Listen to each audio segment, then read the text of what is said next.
Abran sus Biblias en el Evangelio de Juan.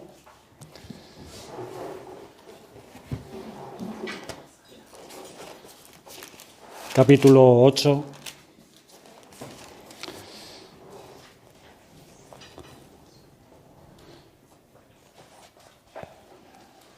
Evangelio de Juan, capítulo 8. Vamos a leer desde el versículo 53 y luego del 1 al 12. Dice así la palabra de Dios. Cada uno se fue a su casa. Y Jesús se fue al monte de los Olivos, y por la mañana volvió al templo, y todo el pueblo vino a él, y sentado él les enseñaba.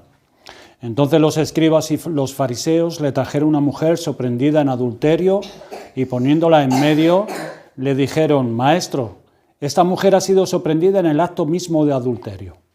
Y en la ley nos mandó Moisés apedrear a tales mujeres. Tú pues, ¿qué dices? Mas esto decían tentándole para poder acusarle. Pero Jesús, inclinado hacia el suelo, escribía en tierra con el dedo. Y como insistieran en preguntarle, se enderezó y les dijo: El que de vosotros esté sin pecado, sea el primero en arrojar la piedra contra ella. E inclinándose de nuevo hacia el suelo, siguió escribiendo en tierra. Pero ellos, al oír esto, acusados por su conciencia, salían uno a uno, comenzando desde los más viejos hasta los postreros, y quedó solo Jesús y la mujer que estaba en medio. Enderezándose Jesús y no viendo a nadie sino a la mujer, le dijo: Mujer, ¿dónde están los que te acusaban? ¿Ninguno te condenó? Ella dijo: Ninguno, Señor. Entonces Jesús le dijo: Ni yo te condeno, vete y no peques más. Otra vez Jesús le habló diciendo: Yo soy la luz del mundo. El que me sigue no andará en tinieblas, sino que tendrá la luz de la vida. Vamos a pedir la ayuda al Señor. Padre nuestro, Señor, ahora nos presentamos delante de ti nuevamente para pedir tu ayuda a la hora de exponer tu palabra y a la hora de los hermanos y amigos que están presentes, Señor, puedan también escucharla. Señor, ayúdanos, impártenos de tu gracia, de tu poder por tu Espíritu, para que podamos, Señor, tomar de la enseñanza y hacerla nuestra, y poder, Señor, ser transformados por medio de tu palabra, Señor, y poder ver a Cristo, su gloria, su excelencia, su majestad, Señor, y así amarle más, desearle más. Ayúdanos, Señor, te lo pedimos en el nombre de Jesucristo. Amén. Amén.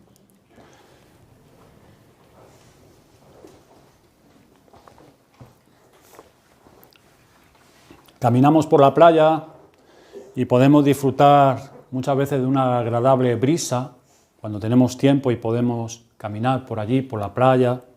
Consideramos la fuerza del mar, el ir y venir de las olas, contemplamos la bella puesta del sol en el horizonte y nos infunde sosiego, tranquilidad, y podemos disfrutar de esas cosas naturales que el Señor ha puesto en su creación. Y nos vamos aproximando a las rocas y nos dan la impresión de que siempre han estado ahí, a pesar del viento, del mar, del pasar de los años. Y desde una distancia solo logramos ver un montón de rocas, pero a medida que nos vamos acercando a ellas, vemos más claramente que al bajar la marea, pues ha dejado pequeñas piscinas naturales en las rocas. Y aparentemente son pequeños estanques de agua estancada solamente cuando las miramos desde una distancia. Pero una vez nos acercamos lo suficientemente cerca a ellas, nos percatamos que ahí hay vida. Y hay peces de diferentes tamaños y formas. Algunos de ellos muy pequeños, incluso transparentes. Son tan pequeñitos y transparentes y hay vida ahí cuando tú centras tu mirada y puedes observar aquellas cosas. Pues lo mismo pasa con la palabra de Dios. Si consideramos la Biblia como un libro más y lo leemos de una manera superficial, poco descubriremos en ella, como las rocas a cierta distancia.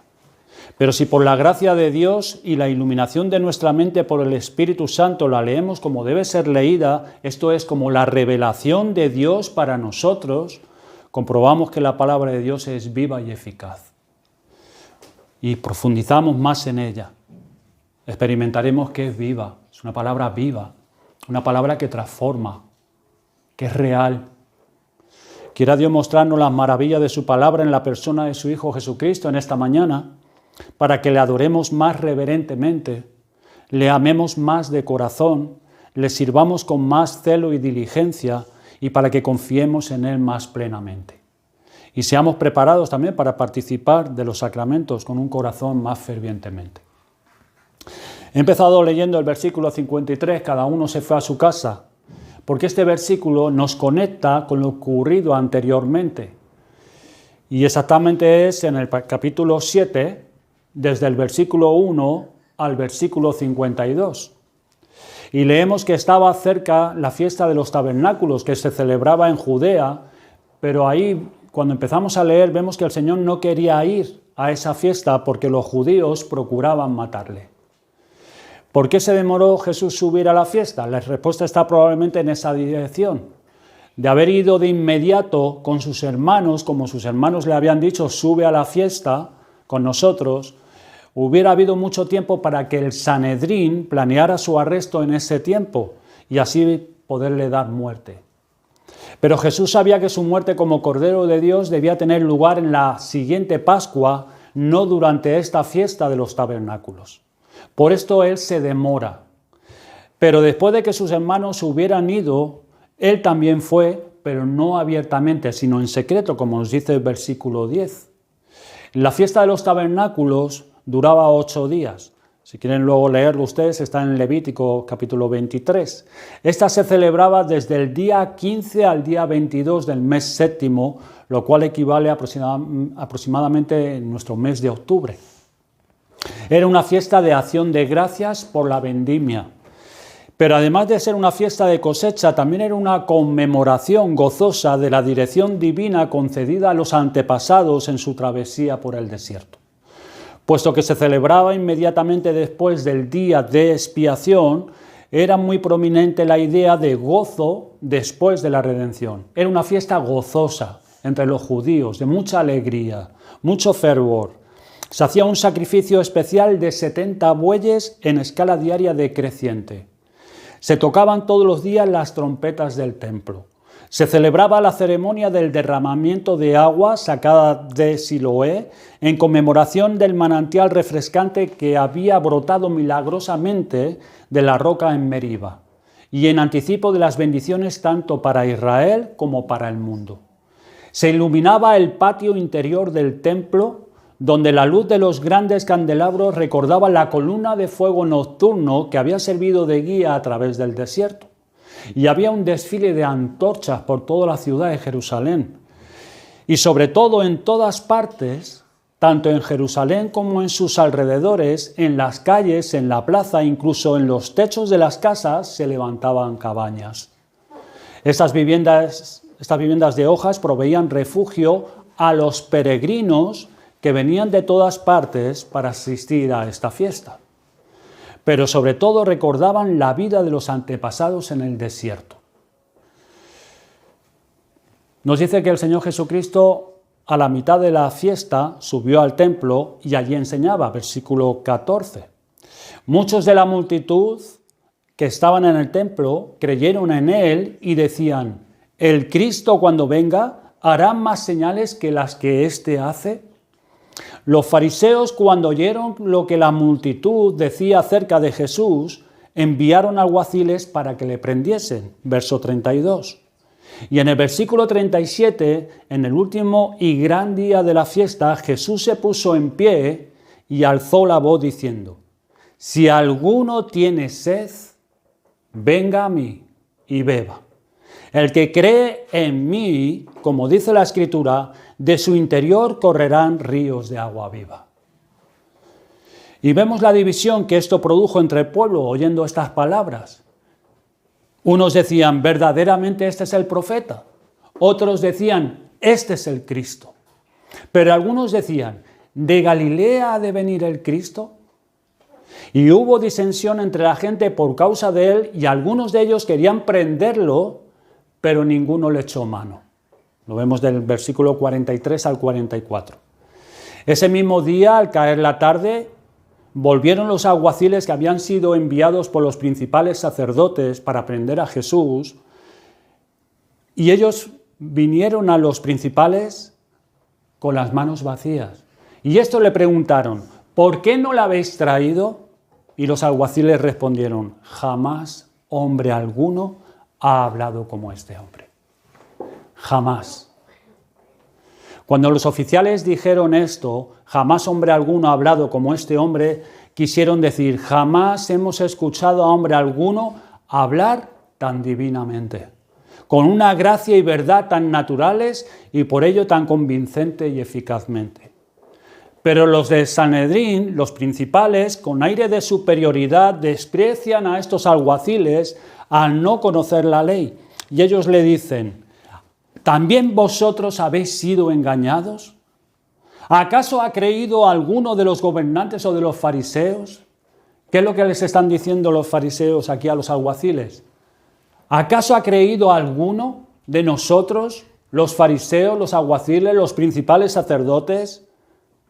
Ustedes han sido engañados porque no conocen la ley, ustedes son malditos, les dicen los principales sacerdotes a los alguaciles.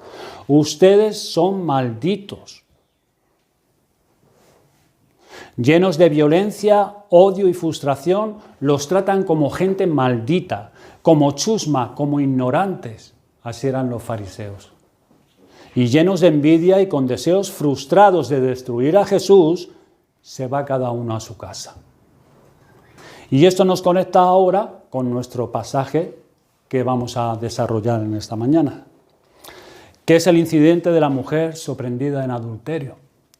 Este incidente de esta mujer sorprendida en adulterio, que se encuentra contenido en los versículos del 1 al 11, no se halla en algunos manuscritos antiguos y está entre paréntesis en otras copias.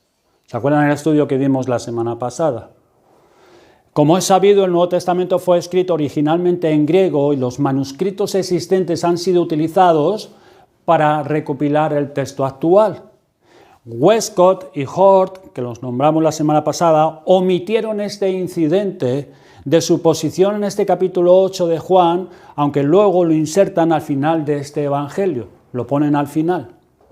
Y Nestle lo incluyó en su texto griego, pero lo puso entre corchetes, escribiendo, no se halla en algunos de los mejores manuscritos, pero se encuentra en otros.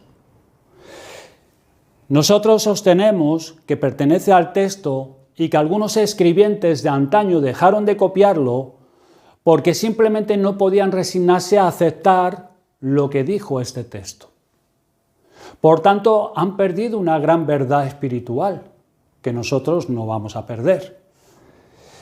Los escribas creían que este pasaje podría fomentar el adulterio y así enseñaría a los hombres a pecar, y por eso lo pusieron en corchetes o al fin del evangelio, por las palabras de Cristo a la mujer y por su trato con ella.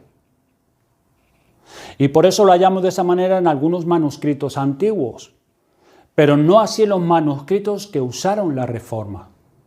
Los reformadores. Creemos que este incidente forma parte de la palabra inspirada de Dios. Bueno, pues nos dice Juan que Jesús también se retiró al Monte de los Olivos. No sabemos exactamente, hermanos, por qué no se quedó en la ciudad. Quizás nadie le dio alojamiento. También puede ser por evitar ser arrestado o evitar su asesinato en las calles de la ciudad.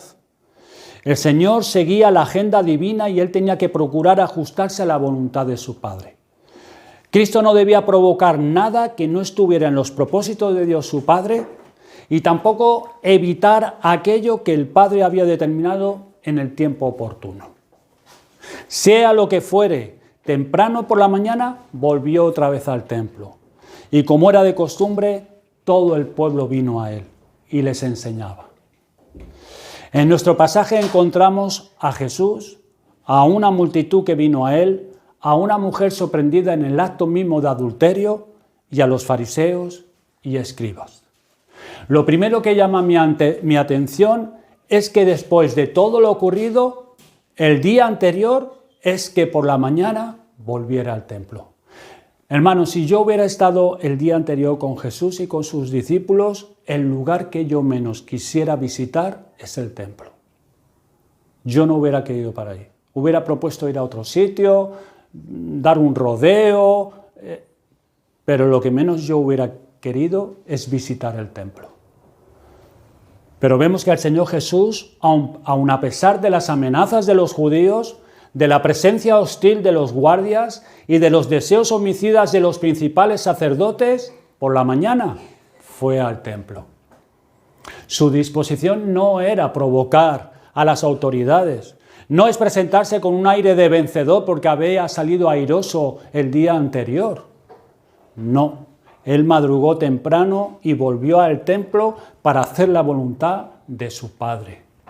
Nos dice el texto, a enseñarles la palabra de Dios. A eso había venido, a eso el Padre le había enviado. Y lo hace con determinación, con valentía, dependiendo de la gracia del Padre y caminando en la soberanía de Dios. Entonces nos dice el texto que los escribas y los fariseos le trajeron una mujer sorprendida en adulterio y poniéndola en medio le dijeron, Maestro, esta mujer ha sido sorprendida en el acto mismo de adulterio. De repente vinieron los escribas y fariseos, de una manera grosera y alborotadora, interrumpieron a Jesús que estaba enseñando a esa multitud. Aparecieron estos principales religiosos, seguramente arrastrando a esta mujer con sus ropas en desorden y sus cabellos despeinados, recién sacada a rastras de la casa. Podemos imaginar que no usaron de ninguna delicadeza con ella. Quizá la mujer apenas llevaba ropa y seguramente era traída a empujones o siendo arrastrada. Cuando llegaron, la pusieron en medio, de donde Jesús estaba enseñando. Y como si se tratara de un espectáculo público, empezaron a describir los detalles de su pecado. Parecían estar disfrutando de este momento. Es evidente que esta mujer no despertaba en ellos ninguna compasión o misericordia. En realidad ya habían demostrado que las personas tenían poco valor para ellos, en especial aquellas a las que se consideraban pecadoras o que sufrían alguna enfermedad grave, algo que ellos asociaban directamente con el pecado. Recordemos la insensibilidad que demostraron cuando el paralítico de Betesda fue sanado.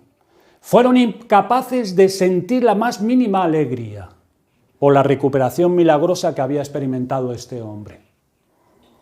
La multitud en el templo naturalmente se volvió para ver lo que estaba ocurriendo y vemos que trajeron a esta mujer hasta el mismo grupo donde el Señor Jesús estaba enseñando. Y allí la arrojaron con fuerza al suelo y luego lanzaron sus graves acusaciones. Maestro, esta mujer ha sido sorprendida en el acto mismo de adulterio y en la ley nos mandó Moisés apedrear a tales mujeres. Tú pues, ¿qué dices? Un detalle que llamó mi atención cuando estuve leyendo el Evangelio, este pasaje, es lo que hicieron los fariseos y los escribas. Nos dice, en la segunda parte del versículo 3, poniéndola en medio. ¿Qué pretendían realmente los escribas y los fariseos poniéndola en medio? ¿En medio de qué? ¿De quién? Pues en medio de la multitud y en medio de Jesús que les estaba enseñando. Ahí la pusieron en medio. ¿Pero por qué la pusieron en medio? ¿Qué querían? ¿Qué pretendían estos hombres al ponerla en medio entre la multitud que había venido a Cristo para escuchar sus palabras y entre Jesús? Pues primeramente mostrar a la multitud allí congregada la falta de respeto, ya sea por la ley de Moisés, si Jesús contestaba, no la lapiden, o para la ley romana, si decía que la mujer fuera lapidada hasta la muerte, por cuanto según la ley romana no se permitía a los judíos ejecutar a nadie. Y la segunda razón es hacer que se enfrentara con la alternativa de convertirse en enemigo de la ley de Moisés, se aconsejaba que no fuera lapidada, o enemigo del pueblo común, del cual se decía ser defensor. O sea, querían poner en la mente del pueblo la falta de bondad y de misericordia de Jesús si daba su visto bueno para que lapidaran a la mujer. Hiciera lo que hiciera Cristo, lo que estos no le dejaban ninguna alternativa al Señor. Esa mujer ha sido sorprendida en el acto mismo de adulterio. Era culpable. No había duda de ello. Y conocían bien la ley.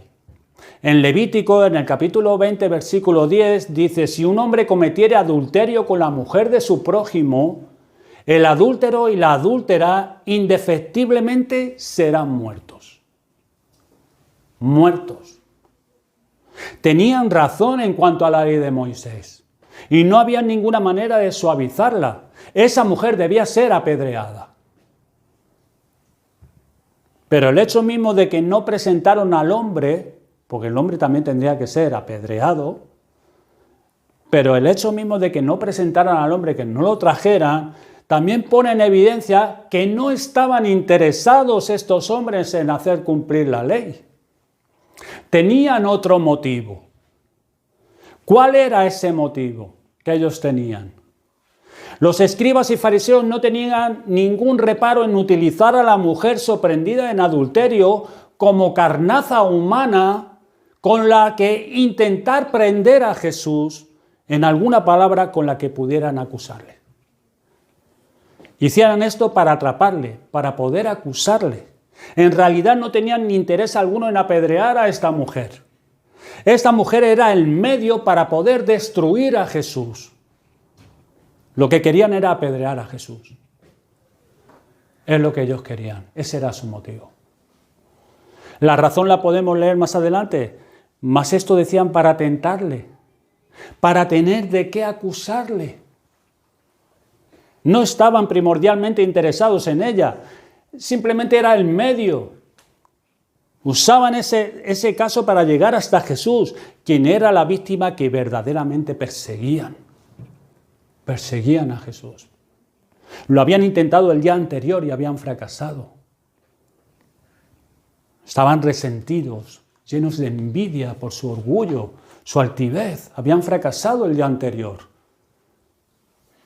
Y ahora lo están intentando de nuevo. Por medio de esta mujer. Y nuestro Señor lo sabía. Lo sabía, como dijo el capítulo 2, versículo 25 del mismo Evangelio. El Señor no necesitaba que nadie le explicara nada acerca del hombre, pues Él sabía lo que hay en el hombre. Parecía que los escribas y fariseos habían preparado su trampa con mucha precisión. Eran expertos en esto. Su mente retorcida, cómo maquinaban. Dijera lo que dijera, ellos tendrían la ocasión de acusarle. Pero ignoraban que aquel a quien ellos querían atrapar era el mismo Hijo de Dios, aquel que prende a los sabios en la astucia de ellos y frustra los designios de los perversos. Así eran los líderes religiosos de Jerusalén. Así de perverso es el corazón humano hundido en la maldad. Entendiendo esto, es que se puede valorar la reacción de Jesús, que ahora se relata en el versículo 6. Pero Jesús, inclinado hacia el suelo, escribía en tierra con el dedo. La primera reacción de Jesús fue guardar silencio. Guardar silencio.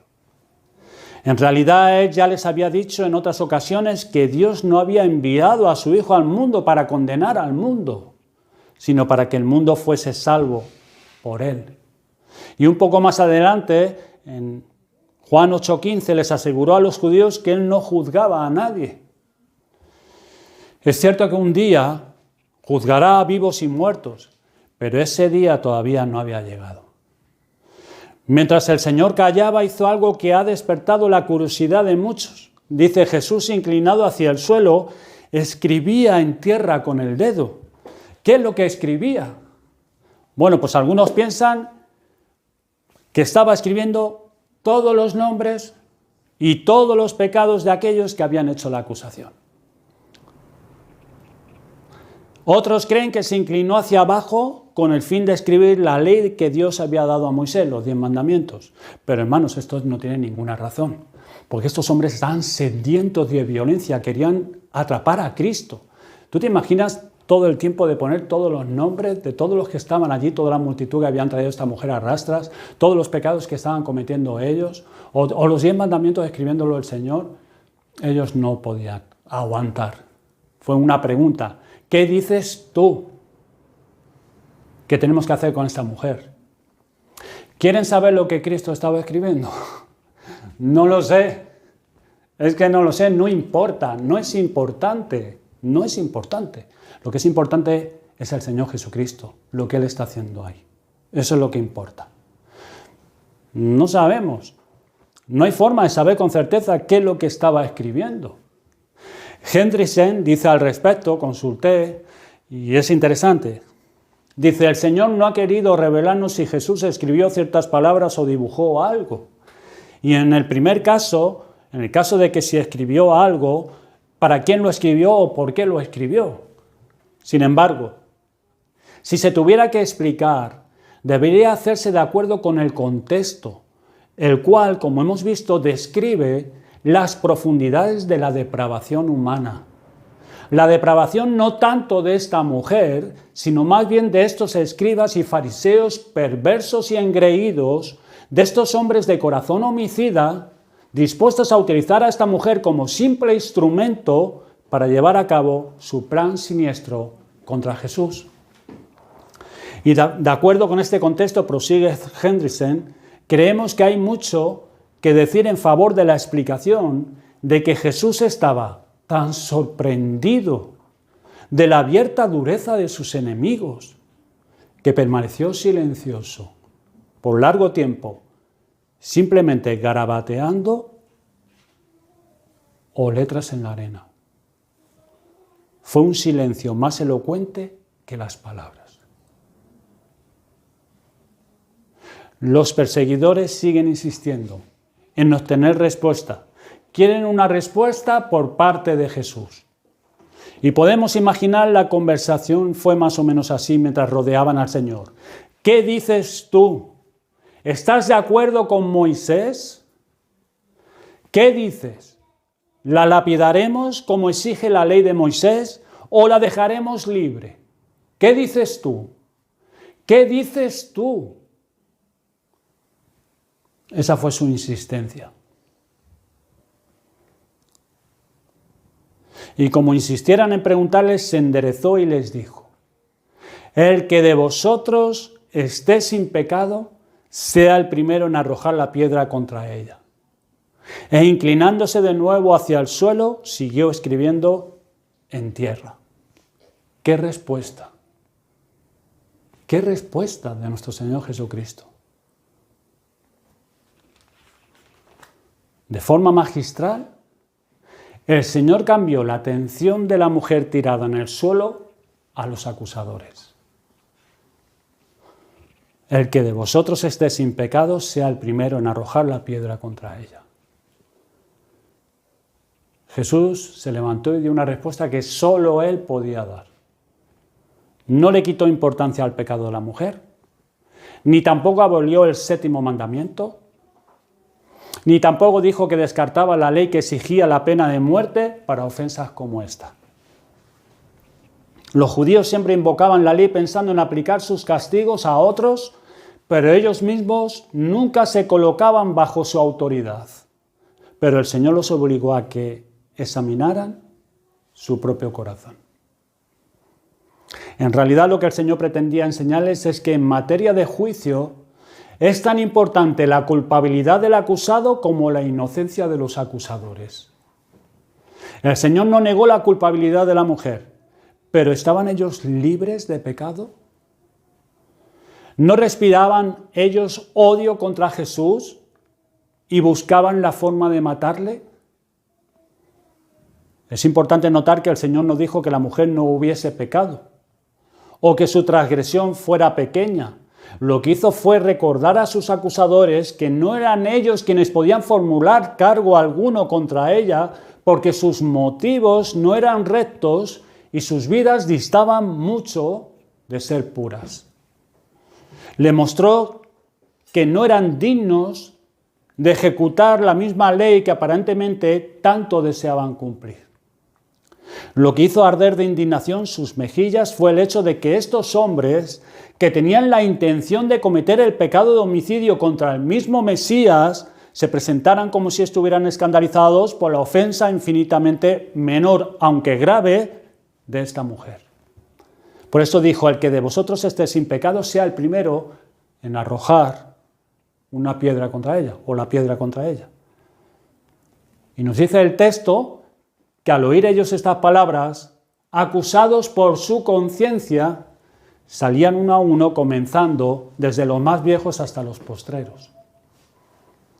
¿Por qué se retiraron estos hombres? ¿Fue porque se habían avergonzado de su propia condición pecaminosa? ¿O fue porque habían sido superados en habilidad y ya no sabían qué decir o qué hacer?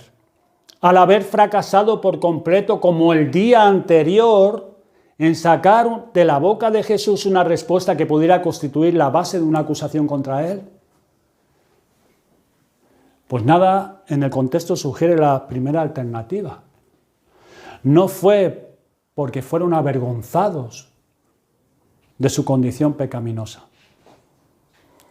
Estos hombres habían sufrido de nuevo una derrota humillante. Y los primeros en ver esto fueron los más ancianos. Por eso fueron los primeros en desaparecer. Los demás fueron siguiendo. Y las palabras: y dejaron solo a Jesús y a la mujer que estaba en medio. Solo Jesús y esta mujer. ¿Cómo se puede describir todavía como en medio? Pues la respuesta sencilla y mejor probablemente es esta. Dice: aunque el círculo interior, cito Hendrickson otra vez, el círculo interior que consistía en los escribas y los fariseos desapareció, el círculo exterior, la multitud, seguía presente. Por esto la mujer todavía está en medio de la multitud y Jesús. Nos dice el versículo que enderezándose Jesús y no viendo a nadie sino a la mujer, le dijo: mujer, ¿dónde están los que te acusaban? ¿Ninguno te condenó? Ella dijo: ninguno, Señor. Entonces Jesús le dijo: ni yo te condeno, vete y no peques más. Una vez que los acusadores se hubieran ido, quedaron solo Jesús, la multitud y la mujer. Curiosamente, la mujer no salió corriendo cuando vio marchar a los fariseos y los escribas. Seguramente quedó temblando ante Jesús, esperando saber qué decisión iba a tomar con ella.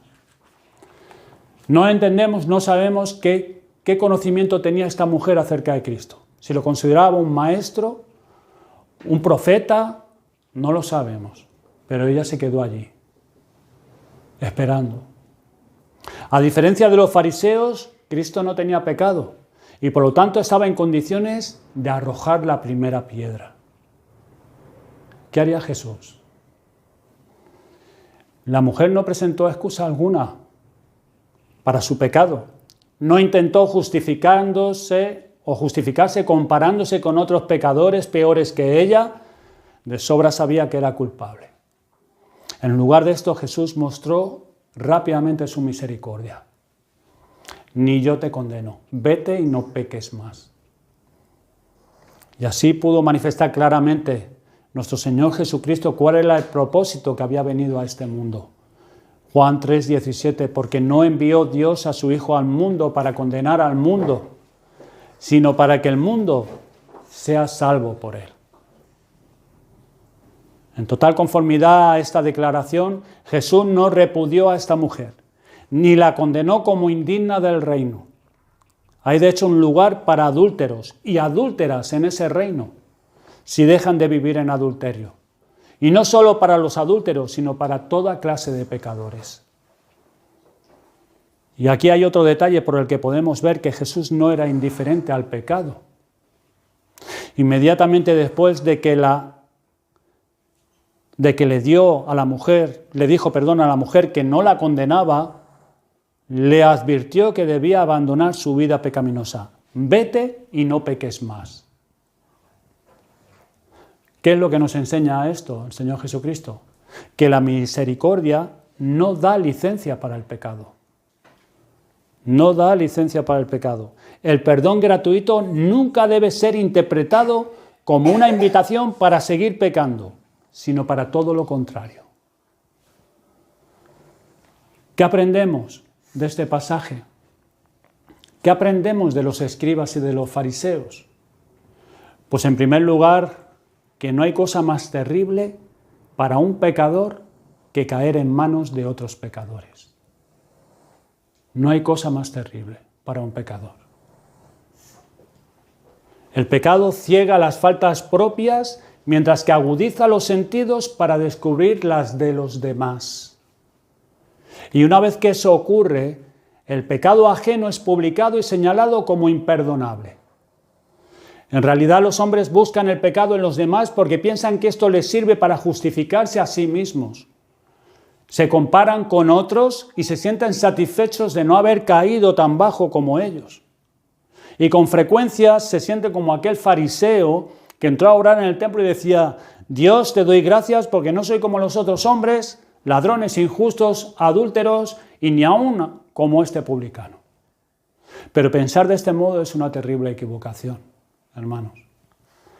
Huyamos de esta forma de pensar. Así era como pensaban los fariseos, que llevaron a la mujer adúltera ante Jesús. Ellos se sentían justos cuando se comparaban con ella. Pero nosotros no nos tenemos que comparar con otros pecadores.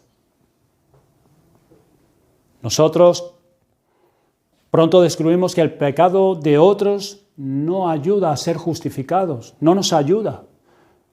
No nos ayudan con nuestros propios pecados. Dios nunca nos juzga comparándonos con otros pecadores peores que nosotros, sino nos juzga con su propia ley divina, santa y perfecta. Así que no nos hagamos jueces y verdugos. La exhortación de Cristo por boca del apóstol es: hermanos, si alguno fuere sorprendido en alguna falta, vosotros que sois espirituales, restauradle con espíritu de mansedumbre, considerándote a ti mismo, no sea que tú también seas tentado. ¿Qué es lo que hace que vayamos con ese espíritu? Considerarnos a nosotros mismos. Considerarnos a nosotros mismos. ¿Qué aprendemos de esta mujer? Esta mujer que fue sorprendida en el acto mismo de adulterio. Nos muestra la posición en la que se encuentra el pecador. Esta mujer estaba condenada, desprotegida, sin ningún refugio, sin ninguna esperanza de sobrevivir.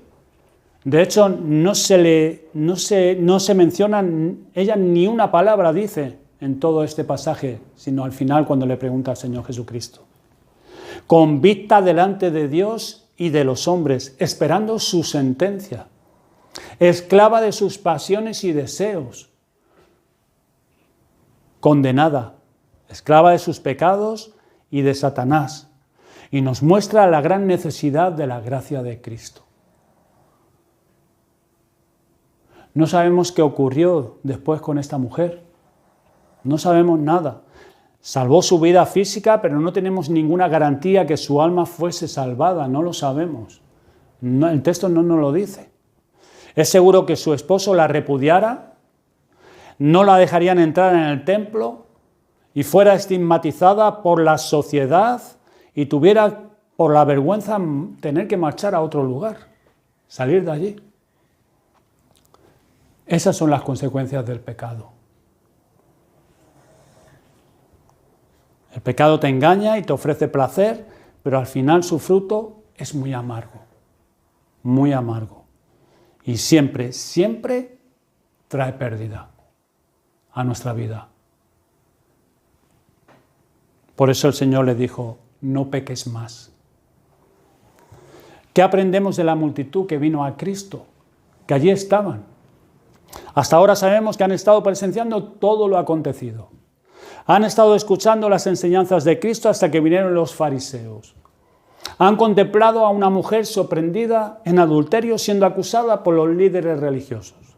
Han oído las palabras de Jesús hacia los acusadores y hacia la mujer. Sabemos que había mucho tipo de personas en esa multitud. Estaban aquellos que simpatizaban con Jesús, otros que venían a Él por el pan, por el alimento, otros movidos por la curiosidad, algunos para ver si atrapaban a Jesús en alguna palabra para acusarle, pero otros también veían en Él, a través de sus palabras y sus obras, al Mesías prometido.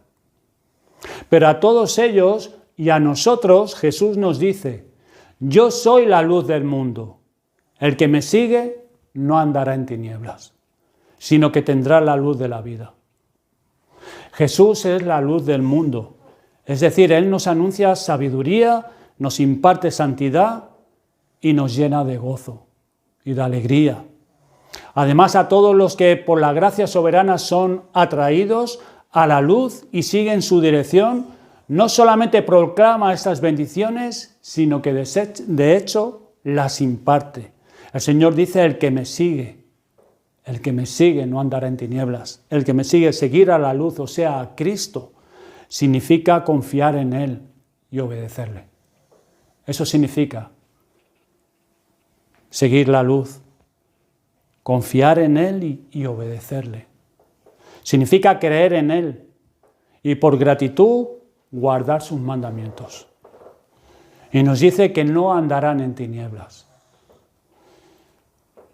Abandonar el pecado es la esencia misma del verdadero arrepentimiento. No vale de nada ante los ojos de Dios ese arrepentimiento que únicamente consiste en palabras, deseos, grandes resoluciones de corazón y buenos propósitos. Hasta que una persona no deja de hacer el mal y abandona sus pecados, no puede decirse que se haya arrepentido verdaderamente. El hombre debe seguir la dirección de la luz. No se le permite trazar su propio curso a través del desierto de esta vida. Y en el desierto los antepasados habían seguido la columna de la luz. El simbolismo de la fiesta de los tabernáculos recordaba a la audiencia esta luz que los antepasados habían tenido como guía. Los que la habían seguido y no se habían rebelado contra su dirección alcanzaron Canaán. Los otros habían fallecido en el desierto. Y así es en este caso, y es lo que nos enseña. Los verdaderos seguidores no solo no andarán en la oscuridad de la ignorancia moral y espiritual, de la impureza y de las tinieblas, sino que alcanzarán la tierra de la luz. Y muchos más tendrán la luz. No tener a Cristo es no tener luz. Y por consiguiente es estar y andar en tinieblas y no alcanzar el reposo eterno. Y por último, ¿qué aprendemos de Cristo? Hermanos, consideramos y apreciamos su sentido del deber, su carácter valiente, sobrio, su carácter justo. Cristo nos enseña que por encima de nuestros deseos o nuestras ideas e incluso de nuestra legítima preservación física está la obediencia a lo que Dios nos ha revelado en su palabra. Nos asombramos del conocimiento que Él tenía del corazón del hombre y de todas las cosas. Y eso nos debe infundir, hermanos, la confianza de que puedo abrir mi corazón sin reservas a Él. Podemos acudir a Él sin reservas, pues Él conoce todo lo que hay en nosotros. Nuestros pensamientos, nuestros sentimientos, nuestros afectos, nuestros temores, nuestras dudas, porque Él tiene un conocimiento sublime de cada uno de los seres humanos que existen en este mundo.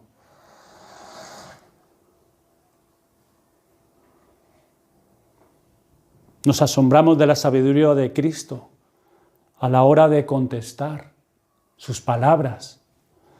¿Qué decir? ¿Cuándo guardar silencio? Él no era indiferente al pecado, pero cuánta gracia y misericordia mostró hacia los pecadores. Todas estas virtudes no hacen que lo desees más a Él, que desees más a Cristo, su carácter, ¿No te hacen ver que Cristo es precioso, hermoso y codiciable? Él es el deseado de nuestra alma, o debería ser el deseado de nuestra alma. Deseamos imitarle en nuestra conducta, pero sobre todo, ¿no deseas ser semejante a Él? Semejante. ¿Qué diferencia de imitar a ser semejante?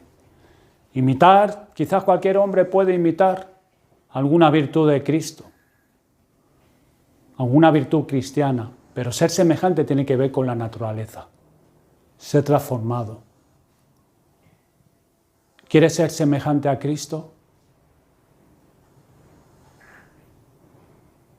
¿Quieres cumplir con tus deberes?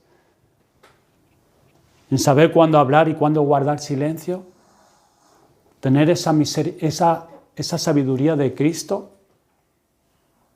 ¿Cuándo hablar y cuándo callar? ¿Cuándo guardar silencio?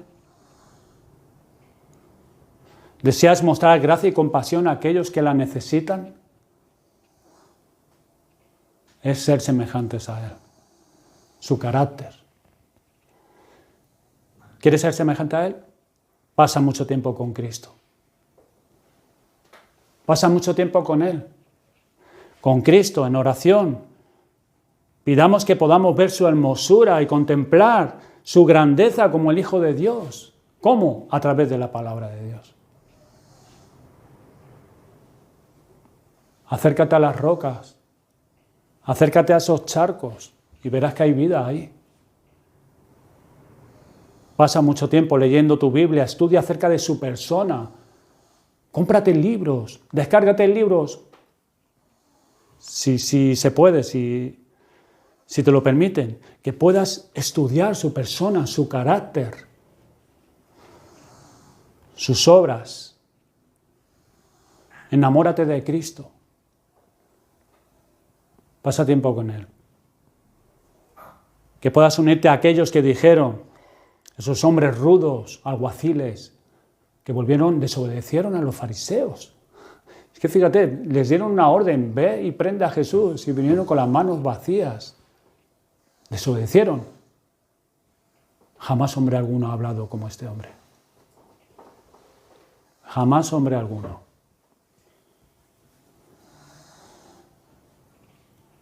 Que podamos decir eso nosotros también, cuando vayamos a la palabra de Dios. Podamos oír su voz. Hermanos, hemos visto que muchas veces procuraron prenderle, pero no pudieron. Nos dice en el capítulo 7, en nuestro contexto, en el versículo 30, entonces procuraban prenderle, pero ninguno le echó mano, porque aún no había llegado su hora. Ese es el título de mi mensaje, aún no había llegado su hora. ¿Cuántas veces procuraron esto? Prender a Cristo, pero no había llegado su hora. Pero un día sí vino esa hora. Un día sí vino. Jesús dijo, habiendo estado con vosotros cada día en el templo, no extendisteis las manos contra mí, mas esta es vuestra hora y la potestad de las tinieblas. Hoy recordamos cómo Cristo murió en la cruz para salvar a su pueblo de sus pecados y reconciliarnos con Dios el Padre. Como aquella vez anunció en el templo, para que fuésemos alumbrados por Él. Él es la luz del mundo. Como hemos leído, yo soy la luz del mundo. El que me sigue no andará en tinieblas. Para que no andemos más en el pecado y en la ignorancia. Pero también para darnos entrada, porque pues Él es la puerta por la que se entra en el redil. Jesús dijo, yo soy la puerta, el que por mí entrare será salvo. Por eso Cristo fue a la cruz. Para ser nuestro buen pastor. Pues Él estaba dando su vida por sus ovejas, que nos lleva a los pastos verdes y aguas frescas de su palabra, pero que también nos apacentará y nos pastoreará en el cielo. Porque es nuestro buen pastor, el que nos ama, el que nos cuida y nos seguirá cuidando por toda la eternidad y pastoreándonos. para unirnos a Él por la fe y Él ser el primogénito de entre los muertos, y así hacernos partícipes de la resurrección y de la vida eterna, porque Él es la resurrección y la vida eterna. Y por eso la muerte no pudo con Él. Y por medio de la fe somos unidos a Él y tenemos resurrección espiritual, ser hombres y mujeres nuevos por la fe en Él. Y vida, vida nueva, vida eterna, vida en abundancia. Para mostrarnos el camino, la verdad y la vida, porque Cristo es el camino, la verdad y la vida. Él dijo, yo soy el camino, la verdad y la vida. Para unirnos a Él, la vid, y nosotros los pámpanos, para que demos fruto. Por eso Cristo murió en la cruz y resucitó. Fruto abundante, porque así el Padre es glorificado. Cuando sus redimidos dan fruto para Él, vidas santas, y para ser nuestro pan de vida.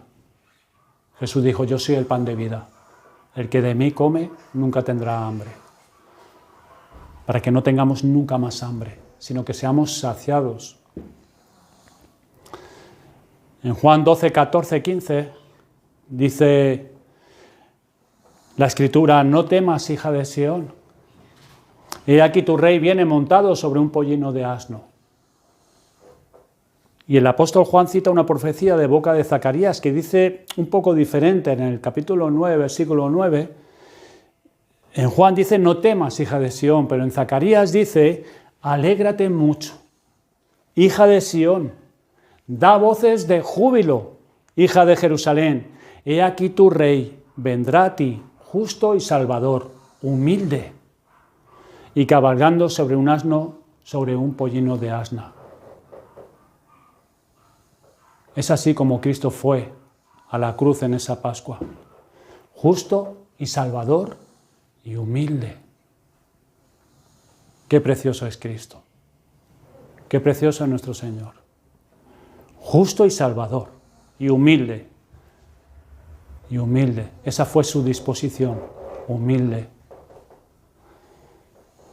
En nuestro pasaje el Señor permaneció en silencio y solo habló para salvar a una mujer pecadora de las manos de otros hombres pecadores. Y en la cruz no oímos decir al Señor, el que de vosotros esté sin pecado sea el primero en arrojar la piedra. El Señor no dijo nada de eso, sino solamente dijo, Padre, perdónalos porque no saben lo que hacen. Justo y salvador, humilde. Solo aquellos que han tenido y tienen una visión clara de su pecaminosidad es que pueden contemplar el valor de la obra de Cristo en el Calvario. Solamente. Y estos podrán alegrarse y dar voces de júbilo. Alegrarse de tener tal Salvador, justo y Salvador, humilde. Santo, alégrate mucho y da voces de júbilo en esta tu hora, en tu alma, al tener tan grande y humilde y eficiente Salvador. Cuando ahora nos acerquemos al pan y al vino, recordando la muerte de Cristo, alégrate, alégrate de que Cristo sea tu Salvador, justo y humilde.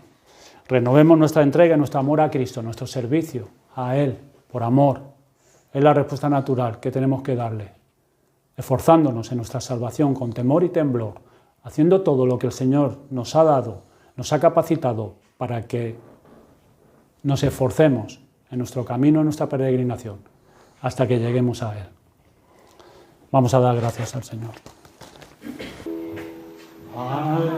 Cristo vivo sirvo y en el mundo está, aunque otros lo negaren, yo sé que Él vive ya, su mano tierna veo, su voz consuelo da, y cuando me angustio, muy cerca está.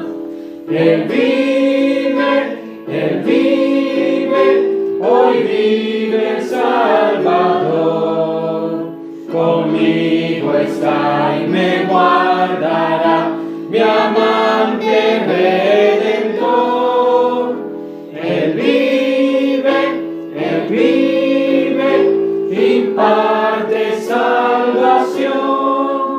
Sé que viviendo está porque vive en mi corazón. En toda providencia contemplo su favor, y al sentirme triste, consuélame, Señor. Seguro estoy que Cristo mi vida guiando está, y que otra vez al mundo regresará. Él vive, hoy vive el Salvador. Conmigo está y me guardará, mi amante Redentor. Él vive, imparte salvación. Sé que viviendo está porque vive en mi corazón. Regocija, cristianos, oídnos entonar eternas aleluyas, a Cristo el Rey cantar. La única esperanza es del mundo pecador. No hay otro soberano como Él.